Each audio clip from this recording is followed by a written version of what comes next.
Tonight, we begin a series of conversations called Challenges and Opportunities.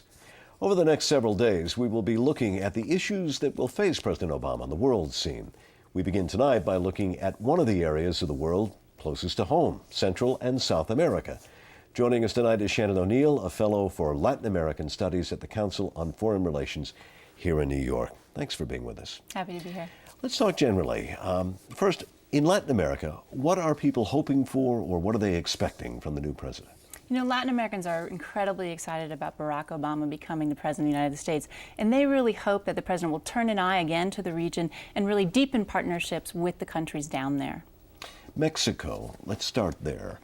And there have been some dire warnings. In fact, the retiring CIA chief said last week that the drug violence in Mexico by the drug lords down there could actually be a greater problem for Obama than Iraq. And then on top of that, you had another report from the U.S. military that says that Mexico is at risk of sudden collapse. Just how serious is the situation, and what is Barack Obama expected to do about it? You know, it is incredibly serious in Mexico. President Calderon, the president of Mexico, has been in there for 2 years and has been fighting the drug gangs, but there's been a lot of violence and an increase in the last year. Now, President Calderon and Obama met last week and started off on a very good foot. Obama backs the Merit Initiative, which is about $400 million a year from the U.S. Congress, from the United States, in security aid to Mexico. But really what Obama needs to do is stop funding and arming both sides of the drug war, which is effectively what the United States is doing. We're giving money to Mexico and the military to fight on that side, but through sales of drugs here in the United States and quite lax enforcement of gun laws in the United States, money and arms are flowing south to the cartels that are then fighting the very troops and police that we are giving money for and on the security side. So we need to enforce our own rules in the United States on gun sales and also on money laundering to help Mexico achieve stability. And is this something that the new president seems willing to do? This is something that's on his agenda and will be pushed forward, but it's something quite important for the United States, given our 2,000-mile border that we share with this country. Another country that always comes up when we talk about times of transition, and that's Cuba. Raul Castro, Cuba's president, has expressed an interest in working with President Obama.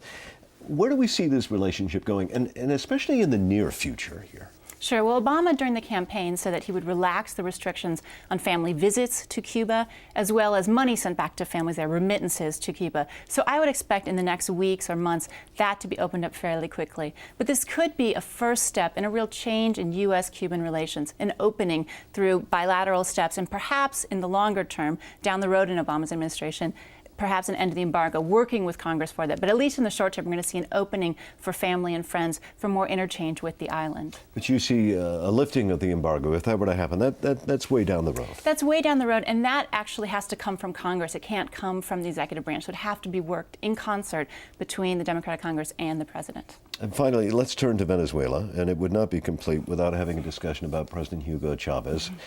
He started off as if having good words for the Obama administration, but then yesterday he said that the administration already has what he called the stench of the Bush administration.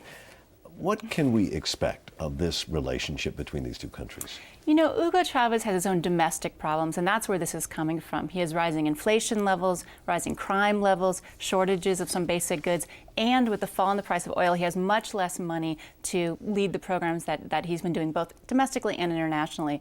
So when he has problems at home, he always looks for a scapegoat, and usually that's the United States. And here, unfortunately, it's no exception. He's placing Obama in the same category as Bush. So I would imagine we'd see tensions going forward, though some of his accusations against Obama may not ring quite as true, at least to his domestic constituency, as they did with Bush in the past. Shannon ONeil from the Council on Foreign Relations. Thank you. You're welcome.